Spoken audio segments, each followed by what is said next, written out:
ഞാൻ നേരത്തെ ചോദിക്കാൻ തുടങ്ങിയത് അദ്ദേഹം UDF കൺവീനറായി തുടരവേ ഏതാനും വർഷങ്ങൾക്ക് മുൻപാണ് ചില യുവ നേതാക്കൾ അദ്ദേഹത്തിനെതിരെയൊക്കെ രംഗത്ത് വന്നതും പ്രായം അത് ഒരു തടസ്സമാണ് എന്ന തരത്തിലേക്ക് അങ്ങനെ പദവിയിൽ തുടരുന്നതിലൊക്കെ ചില വിയോജിപ്പുകൾ അറിയിച്ച ഘട്ടത്തിൽ അദ്ദേഹം പറഞ്ഞത് എനിക്ക് ഓർമ്മക്കുറവൊന്നുമില്ല, എനിക്കിനിയും വേണമെങ്കിൽ തുടരാം, പക്ഷെ പാർട്ടി പറഞ്ഞാൽ താൻ ഒഴിയാൻ തയ്യാറാണ്. UDF കൺവീനർ സ്ഥാനത്ത് നിന്നായിരുന്നു. അപ്പോൾ ആ തരത്തിലേക്കൊക്കെ പ്രതികരണങ്ങൾ നടത്തിയിട്ടുള്ള ഒരു നേതാവാണ്. അങ്ങനെ നിലപാടുകൾ അദ്ദേഹം പറയുന്നത് കൊണ്ട് അദ്ദേഹത്തിന് ഒരു കുഴപ്പവും ഉണ്ടായിരുന്നുമില്ല താനും. ശ്രീജിത്ത്. അനുജ, ശരിയാണ്. കെ ശങ്കരനാരായണന് ശേഷം ദീർഘകാലം UDFന്റെ കൺവീനർ പദവി അലങ്കരിച്ച ആളായിരുന്നു ഇപ്പോൾ അന്തരിച്ച PP തങ്കച്ചൻ.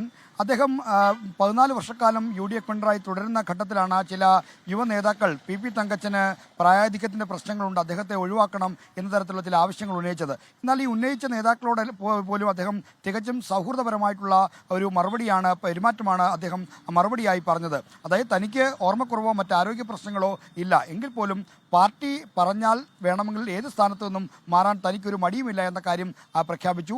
എന്നാൽ അദ്ദേഹത്തെ പോലെ സ്പീക്കറായിരുന്ന, KPCC അധ്യക്ഷനായിരുന്ന, ഒപ്പം തന്നെ മന്ത്രിയായിരുന്ന ഒരു പ്രധാനപ്പെട്ട നേതാവ് തനിക്കെതിരെ വിമർശനം ഉന്നയിക്കുന്നവരോട് തികച്ചും ശത്രുതാപരമായ ഒരു സമീപനം സ്വീകരിക്കുന്ന ശൈലി ആയിരുന്നില്ല ഒരു ഘട്ടത്തിലും സ്വീകരിച്ചിരുന്നത്. എല്ലാവരോടും അദ്ദേഹത്തിനുള്ള സൗഹൃദ നിലപാട് ആണ് അദ്ദേഹത്തെ എല്ലാവരുടെയും പ്രിയപ്പെട്ടവനാക്കിയത്. ഒരുപക്ഷെ കാർക്കശ്യമുള്ള തീരുമാനം കൊണ്ടോ ഖണ്ഡിതമായ അഭിപ്രായങ്ങൾ കൊണ്ടോ ആയിരിക്കില്ല തങ്കച്ചൻ തൻ്റെ സഹപ്രവർത്തകരുടെയും തൻ്റെ കോൺഗ്രസ് പ്രവർത്തകരുടെയും മനസ്സിൽ ഓർമ്മിക്കപ്പെടുക, മറിച്ച് സ്നേഹവായ്പോടുകൂടിയുള്ള പെരുമാറ്റം കൊണ്ട് തന്നെയായിരിക്കും. എല്ലാവർക്കും എപ്പോഴും സമീപിക്കാവുന്ന ഒരു നേതാവായിരുന്നു PP തങ്കച്ചൻ എന്നതാണ് അദ്ദേഹത്തിൻ്റെ വ്യക്തിത്വത്തിൻ്റെ ഏറ്റവും വലിയ ഔന്നിത്യമായി ചൂണ്ടിക്കാണിക്കാൻ കഴിയുന്നത്.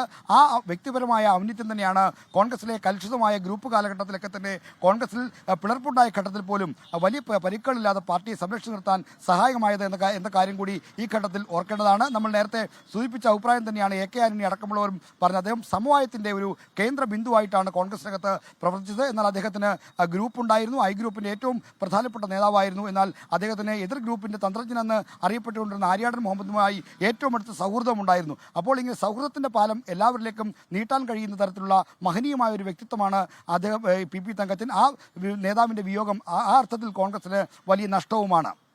അതാണ് കഴിഞ്ഞ കുറച്ച് കാലങ്ങളായി അദ്ദേഹം സജീവമായിരുന്നില്ല എങ്കിൽ പോലും അദ്ദേഹം എന്താണ് വഹിച്ച പങ്ക് എന്നുള്ളത് അതിപ്പോൾ നേതാക്കളൊക്കെ അദ്ദേഹത്തിനൊപ്പം ദീർഘകാലം പ്രവർത്തിച്ച നേതാക്കളൊക്കെ അനുസ്മരിക്കുകയായിരുന്നു. ഒപ്പം AK ആന്റണി പറഞ്ഞത് ഇത് കോൺഗ്രസിനെ സംബന്ധിച്ച് കനത്ത നഷ്ടമാണ്. കൃഷിമന്ത്രി എന്ന നിലയിൽ അദ്ദേഹത്തിൻ്റെ മന്ത്രിസഭയിലാണ് കൃഷിമന്ത്രിയായി PP തങ്കച്ചൻ ചുമതല നിർവഹിച്ചത്. ഏറ്റവും മികച്ച കൃഷിമന്ത്രി എന്നാണ് ഇപ്പോൾ AK ആന്റണി അദ്ദേഹത്തെ വിശേഷിപ്പിക്കുകയും ചെയ്തത്. അതിനേക്കാളൊക്കെ ഉപരിയായി UDF കൺവീനറായിരുന്ന സമയത്ത് അദ്ദേഹം എങ്ങനെയാണ് പ്രവർത്തിച്ചത് എന്നതൊക്കെ നേതാക്കൾ ഓർത്തെടുക്കുകയാണ്. ഒപ്പം മറ്റ് രാഷ്ട്രീയ പാർട്ടികളിൽ പ്രവർത്തിക്കുന്നവർക്കും അദ്ദേഹത്തിനോട് വളരെ അടുപ്പമുണ്ടായിരുന്നു.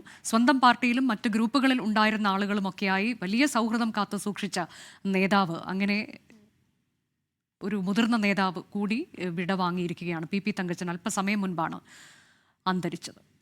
ലോകത്തെവിടെയായാലും ഏത് സമയത്തും 24 വാർത്തകളും ഓഗ്മെന്റഡ് റിയാലിറ്റി പാക്കേജുകളും എക്സ്പ്ലെയിനറുകളും വിശദമായി കാണാൻ ഞങ്ങളുടെ YouTube ചാനൽ നിങ്ങൾക്ക് സബ്സ്ക്രൈബ് ചെയ്യാം.